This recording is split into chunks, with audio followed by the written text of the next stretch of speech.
Good morning student, this is Surendra Yadav as a physics teacher.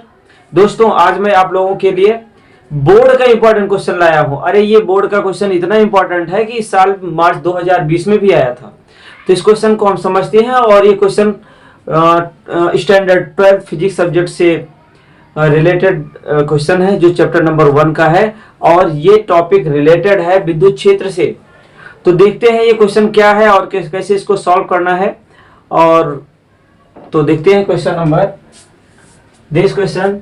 कोई electron 2 into 10⁴ Newton पर coulomb परिणाम की एक समान विद्युत क्षेत्र में 1.5 सेंटीमीटर दूरी किसी बिंदु पर खींची गई एच दिया है रेखा और ये विद्युत क्षेत्र दिया है। बिंदु पर परिणामी विद्युत क्षेत्र की दिशा व्यक्त का क्षेत्र का परिमाण समान रखते हुए इसकी दिशा उत्क्रमित कर दी गई है। कहने का मतलब विद्युत क्षेत्र ऊपर जा रहा है, इलेक्ट्रॉन जो है नीचे आ रहा है तथा अब कोई प्रोटॉन इस क्षेत्र में उतनी ही दूरी तक गिरता है जो चित्र नंबर 2 में बताया गया। प्रोटॉन, यहाँ पे प्रोटॉन नीचे गिरा, प्लस चार्ज लिखा गया है ना।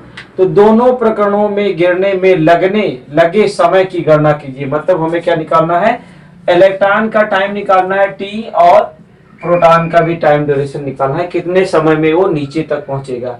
इस परिस्थिति की गुरुत्व के अधीन मुक्त पतन से तुलना कीजिए। तो इसको हमें तुलना भी करनी है और टाइम बताना है। तो सबसे पहले हमें बताना है कि जो चीज दिया गया उसको हम लिख लेते हैं। क्या दिया गया है, विद्युत क्षेत्र दिया गया है, कितना है 2 × 10⁴ न्यूटन पर कूलम। और क्या दिया गया है, h दिया गया है, हाइट दी गई है, कितनी दी गई है 1.5 सेंटीमीटर। तो इसको मीटर में बदलो, कितना आएगा 1.5 × 10⁻² मीटर। ठीक है। और हमें पता है एक फार्मूला, विद्युत क्षेत्र की अगर हम बात करें तो फोर्स क्या होता है, बल क्या होता है, बल होता है ma। क्या होता है, द्रव्यमान गुणे त्वरण। अगर यहाँ पे हमें त्वरण अगर निकालना हो, इलेक्ट्रॉन का त्वरण कितना लगे, तो हमें त्वरण की भी बात करना है ना अभी। तो त्वरण की बात करें तो अगर इलेक्ट्रॉन के लिए बात करें तो क्या लिख सकते हैं इसमें, F = me एंड ae। कहने का मतलब है इलेक्ट्रॉन के लिए द्रव्यमान me है और इसका त्वरण ae है। अगर हम यहाँ पे त्वरण निकालें तो ae = क्या हो जाएगा, F/me। F क्या है, F है हमारा बल और E क्या है, इलेक्ट्रॉन का द्रव्यमान है। ठीक है, लेकिन इससे पहले हमें F ही तो निकालना पड़ेगा, F ही तो नहीं पता। तो क्या होता है, अगर हम F की बात करें तो E हमें विद्युत क्षेत्र अभी हमें बहुत जल्दी निकाले थे, तो क्या था F वेक्टर × Q। तो या फिर अगर हम कहें F वेक्टर क्या है तो F = हम क्या लिख सकते हैं, QE। यहां तो कोई डाउट नहीं होना चाहिए। ठीक है, तो F की जगह पे हम क्या लिख सकते हैं, QE। अगर हमें त्वरण निकालना है तो ये क्वेश्चन नंबर 1 मान लो इसको, और इसको क्वेश्चन नंबर 2। अब क्या करेंगे, समीकरण 1 में F की वैल्यू रखने पर लिखो यहाँ पे, समीकरण 1 में F का मान रखने पर, ठीक है, रखते हैं। लिख लिया इतना, चलो लिखते हैं। अब यहाँ पे क्या हो जाएगा, इलेक्ट्रॉन का त्वरण ae = ये क्या हो जाएगा QE/me। तो एक फार्मूला हमारा त्वरण का ये आ गया। लेकिन हमें त्वरण थोड़ी निकालना है, हमें तो क्या निकालना है, समय निकालना है। तो समय तो निकालते, हमारे पास ये दिया गया है E और H दिया गया है, लेकिन हमें ये भी तो पता होना चाहिए कि मतलब इसका द्रव्यमान कितना होता है। तो इलेक्ट्रॉन का द्रव्यमान कितना होता है, देखिए यहाँ पे इलेक्ट्रॉन का द्रव्यमान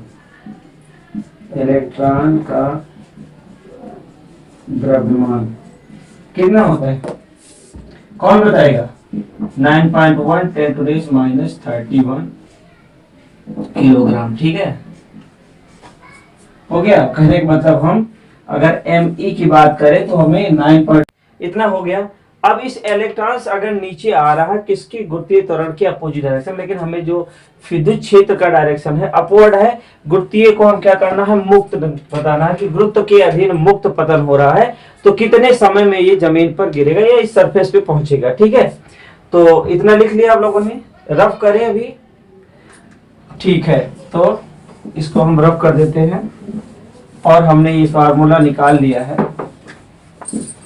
अब देखिए, अगर कोई भी ऑब्जेक्ट या कोई भी बॉडी ऊपर से नीचे की डायरेक्शन में अगर गिर रही है तो क्या होगा, माइनस ई नीचे आ रही है, मतलब ये इलेक्ट्रॉन जो है नीचे आ रहा है, तो हम क्या लिख सकते हैं इसमें कुछ मोशन हो रहा है। और गति के नियम के अनुसार अगर हम सेकंड गति के नियम का उपयोग करें तो वहां पे सेकंड इक्वेशन ऑफ मोशन क्या होता है, गति के समीकरण से। कौन से गति के समीकरण से, 3 गति के समीकरण है, कौन कौन, फर्स्ट सेकंड एंड थर्ड। तो पहला तो क्या है, b = u + at होता है, दूसरा होता है s + ut + ½ at², और तीसरा होता है b² = b² - u² = 2as। ठीक है, अब हमें वो देखना है कि क्या क्या चीजें उसमें है। अगर हम पहला यूज करते हैं तो उसमें हाइट नहीं है, तो पहला हम यूज नहीं कर सकते। अगर हम तीसरा कहें तो उसमें हाइट है लेकिन इसमें u है और b है, दोनों है, लेकिन क्या नहीं है उसमें टाइम नहीं है, तो कहने तो हम तीसरा भी नहीं लगा सकते। तो हमें क्या निकालना है, टाइम निकालना है। क्या निकालना है, प्रकरणों में टोटल टाइम लगा, समय निकालना है। तो इलेक्ट्रॉन कितने समय में आता है, तो कौन सा समय का निकालते हैं, गति का द्वितीय नियम से। तो हम क्या लिखेंगे, गति के, लिखिए गति के दूसरे नियम के अनुसार, नियम से। तो गति का दूसरा नियम क्या, पहले हम लिख देते हैं s = ut + ½ at²। ठीक है, अगर कोई भी ऑब्जेक्ट का जो है पतन हो रहा, मुक्त पतन होता है, तो u क्या होता है, 0 हो जाता है। तो यहाँ पे अगर हम कहें कि अगर इलेक्ट्रॉन कम आउट हो रहे हैं तो इसकी हाइट कितनी है, h है, तो हम क्या लिख सकते हैं इसको, h = 0 × t + ½ at²।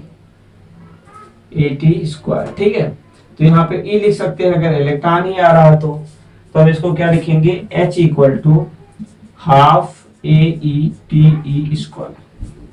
ठीक है, या फिर हमें टाइम चाहिए तो क्या लिख सकते हैं, te² = 2h/ae।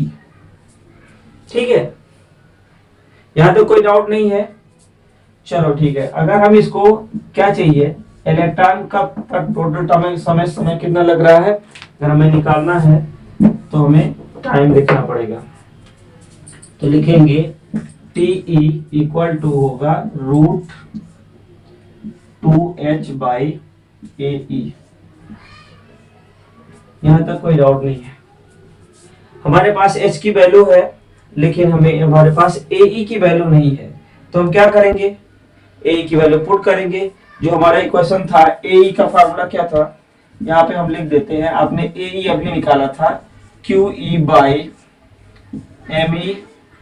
यही निकाला था ना, इलेक्ट्रॉन का त्वरण।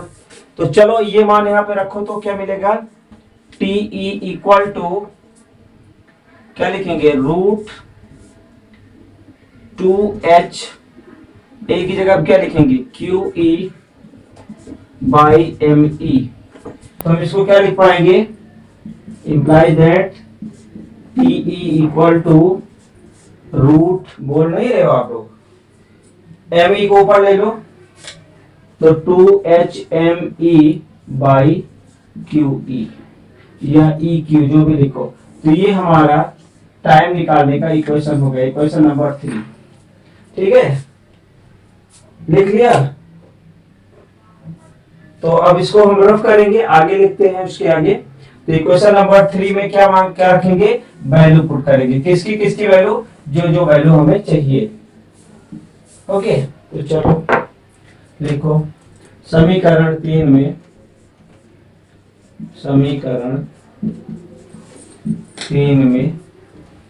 किसकी वैल्यू रखोगे, h की, me की, q और ये सब वैल्यू तुम्हारे पास है।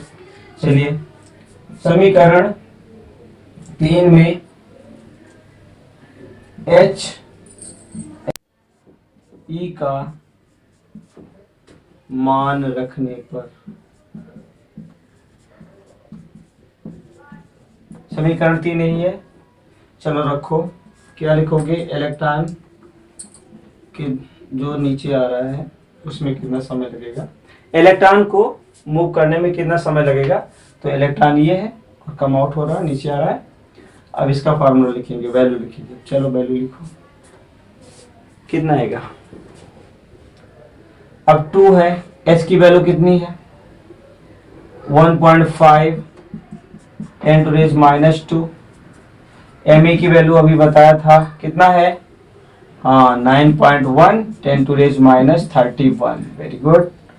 और Q की वैल्यू कितनी है, दिया गया है, नहीं पता ना। अबेस कितना होता है इलेक्ट्रॉन पे, 1.6 × 10⁻19 कूलम होता है।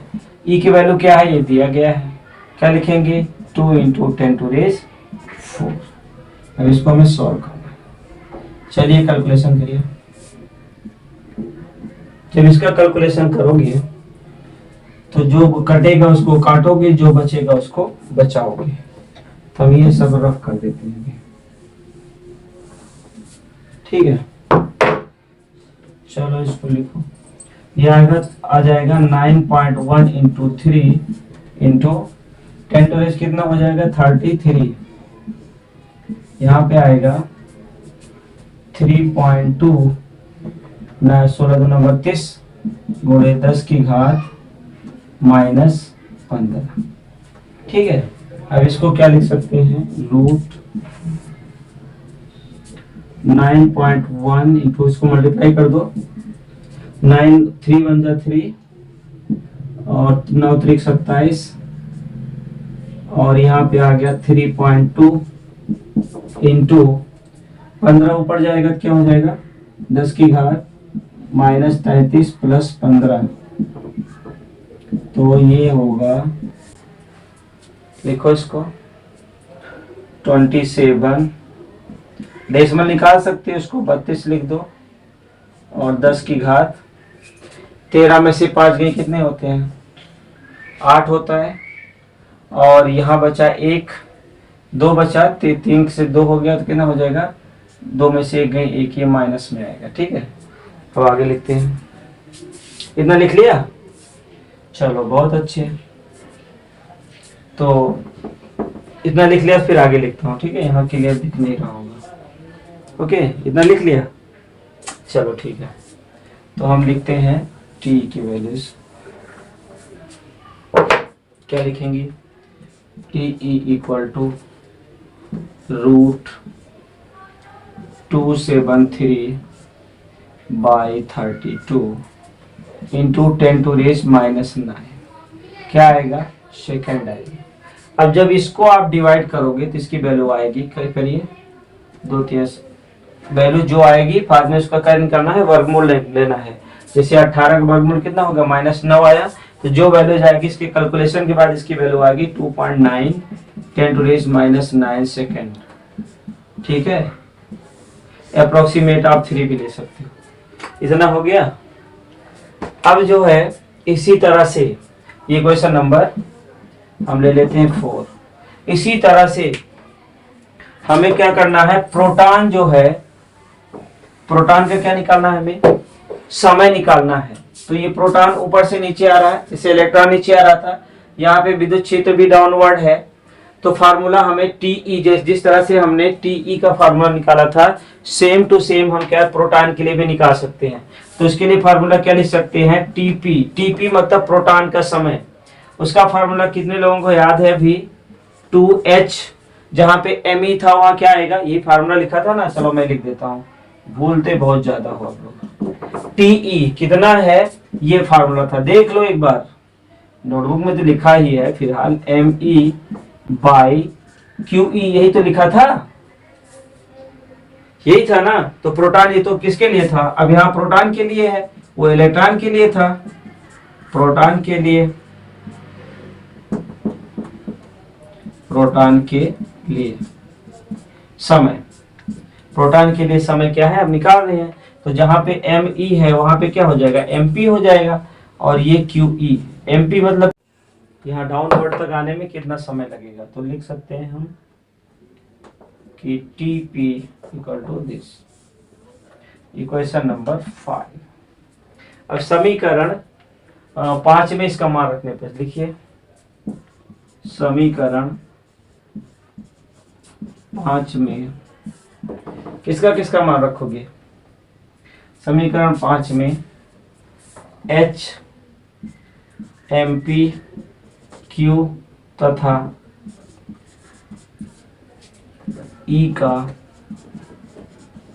मान रखने, ठीक है, ओके, मान रखो, इतना लिख दिया, इसी क्वेश्चन में रखनी है, याद रहेगा ना formula, TP equal to root 2h MP by QE। रब करें, चलो फिगर की भी तो हमें जरूरत है नहीं, अब क्लियर हो गया है, बस खाली फार्मूला हम लिखेंगे और उसका मान रखेंगे, समय आ जाएगा, बाद में हम त्वरण निकाल लेंगे कि त्वरण ज्यादा है कि कम है, ठीक है। तो चलो लिखो TP इक्वल टू रूट, ठीक है, कितना 2h की वैल्यू कितनी थी, पहले फार्मूला लिख लो, ठीक है ना, बोलते बहुत ज्यादा हो, उल्टा सीधा लिख दोगे, MP बाई QE, कितना लिख दिया। तो चलो बताओ प्रोटॉन का द्रव्यमान कितना होता है, बताओ बताओ भाई, ऐसे बैठने से काम नहीं चलेगा, बताना पड़ेगा, चलो बताओ, हाँ क्या बोल रहे हो, हाँ चलो, प्रोटॉन का द्रव्यमान कितना है 1.67 इंटू 10 टू रेस कितना 27 किलोग्राम होता है, ठीक है। Q की वैल्यू भी पता है 1.6 10 टू रेस माइनस 19 कूलम होता है, और आपको और क्या चाहिए, E की वैल्यू दी ही गई है 2 इंटू 10 टू रेस कितना है 4 है, और आपको ये भी पता है इलेक्ट्रॉन पे चार्ज कितना होता है, प्रोटॉन पे उतना पॉजिटिव होगा, तो कितना लिख सकते हैं 1.6, ये Q तो हमने लिख ही दिया है, हमें H की वैल्यूज दी गई है, कितनी है 1.5 10 टू रेज माइनस कितना 2 मीटर, ठीक है। अब ये सब मान रखो और इसको सॉल्व करो, चलो रखो, तो 2h की वैल्यू 1.5 6 10 टू रेज माइनस 2, और mp की वैल्यू है 1.67 into 10 to raise minus 27 upon q की वैल्यूज है 1.6 into 10 to raise minus 19, good, और e की वैल्यूज ऊपर से दे दो 2 गुणे 10 की घात 4 है। अब इसको हम करेंगे सॉल्व, थोड़ा भाग आती है तो करिए। अब इसको लिख सकते हैं हम, क्या लिख सकते हैं 1.67 इंटू 3, डेढ़ का मल्टीप्लाई करोगे 3 हो जाएगा, और ये 10 की घात माइनस 29 हो जाएगा, और ये हो जाएगा 16 दूना 32 3.2, और ये आएगा 10 टू रेस माइनस 15। आगे वाले लाइन में 10 को उधर कर दो, पहले तो गुणा कर दो, 3 सते 21 होता है, 3 छंग 18, 18 2 20 होता है, और 3 2 5 होता है, डिवाइडेड बाय 3.2, ठीक है। और इसको क्या लिख सकते हो, ऊपर ले जाओ 10 की घात 29 प्लस 15, ये ब्रैकेट के अंदर ही लिखना, रूट के अंदर ही लिखना, ठीक है, लिख लिया। अब आगे लिखते हैं,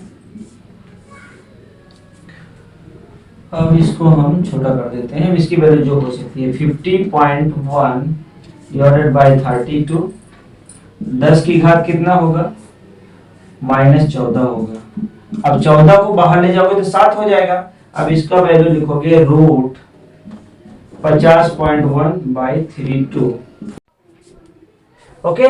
तो 10.1 डिवाइडेड बाय 32, अब इसको देखिए आप 10 की घात 14 को क्या लिख सकते हैं, ब्रैकेट के बाहर ले जाएंगे 10 की घात 7 और सेकंड होगा ये। अब इसको और सॉल्व करते हैं हम, तो यहाँ पे क्या लिख सकते हैं, प्रोटॉन में जो टाइम लगा है वो कितना लगेगा, TP इक्वल टू, अब इसका स्क्वायर रूट, इसको डिवाइड करिए फिर रूट निकालिए, तो इसकी वैल्यू कितनी आ रही है, हाँ कितनी आ रही है, हाँ 1.3, अच्छा 1.3 10 टू रेज माइनस 7 सेकंड लगेगा।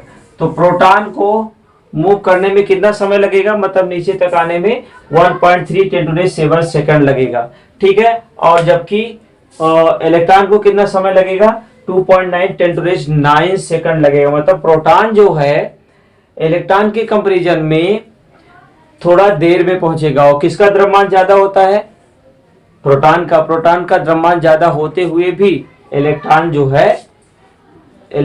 है पहले पहुंचता है जमीन पे, जबकि प्रोटॉन जो है देर में पहुंचता है, ठीक है। अब हमें बताना है कि दोनों के गुरुत्व यहाँ बताना है कि इस परिस्थिति में गुरुत्व के अधीन मुक्त पतन की तुलना कीजिए।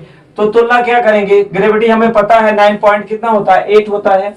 तो अब हमें निकालना है कि प्रोटॉन का कितना होता है त्वरण, ये निकालना है। तो त्वरण का फार्मूला प्रोटॉन का त्वरण कितना होगा, लिखिए प्रोटॉन पर त्वरण, प्रोटॉन के लिए त्वरण कौन सा फार्मूला लगाया था अभी, एपी इक्वल टू क्या लिखा था, एपी इक्वल टू आपने लिखा था ना F/QE बाई क्या लिखा था, QE बाई क्या लिखा था, आपको पता है ना, QE बाई MP लिखा था। और QE की वैल्यू कितना होता है, Q की वैल्यू कितनी होती है 1.6 × 10⁻19 कूलम। और विद्युत क्षेत्र की वैल्यू कितनी थी, लिखा है ऊपर, देख लो 10⁴ और इसका द्रव्यमान कितना होता है 1.67 × 10⁻, कितना 27 किलोग्राम। अब इसको मल्टीप्लाई करिए, 16 दूना 32 होता है और 10⁻−15 होगा, और ये कितना होगा 1.67 × 10⁻27। जब इसको ऊपर ले जाओगे तो 3.2/1.67 × 10⁻27 ठीक है। तब अब AP इक्वल टू आएगा 32, 3.2 को 1.67 से डिवाइड करोगे कितना आएगा 1.9, अच्छा ठीक है। और ये क्या आएगा 10 की घात कितना है 17 में से 7 में से 5 गए 2 आएगा 10 की घात 12 मीटर पर सेकंड स्क्वायर। तो कहने का मतलब प्रोटॉन का त्वरण कितना है 1.9 × 10⁻12 मीटर पर सेकंड की स्पीड से आता है, जबकि ग्रेविटी की वैल्यू कितनी है 9.8 × 10⁻9.8 मीटर पर सेकंड स्क्वायर ये है। तो किसकी वैल्यू ज्यादा है, इसका त्वरण ज्यादा है या इसका त्वरण ज्यादा है, इसका बहुत ज्यादा गुना, बहुत विशाल इसका त्वरण है, बहुत ज्यादा है। और इसका ग्रेविटी जो अर्थ की है वो बहुत कम है। तो इस तरह से हम कह सकते हैं कि प्रोटॉन के त्वरण के कंपैरिजन में जो गुरुत्वीय त्वरण है उसकी वैल्यू बहुत कम है। तो हम कह सकते हैं गुरुत्व के अधीन मुक्त पतन की तुलना में हम कह सकते हैं बहुत ही ज्यादा गुरुत्वीय त्वरण किसका है, प्रोटॉन का है। तो इस तरह से हम तुलना कर सकते हैं, इस तरह से समय निकाल सकते हैं। और आशा करते हैं कि आपको ये क्वेश्चन समझ में आया होगा, अगर आया है तो लिख लीजिए, ठीक है। Okay, thank you.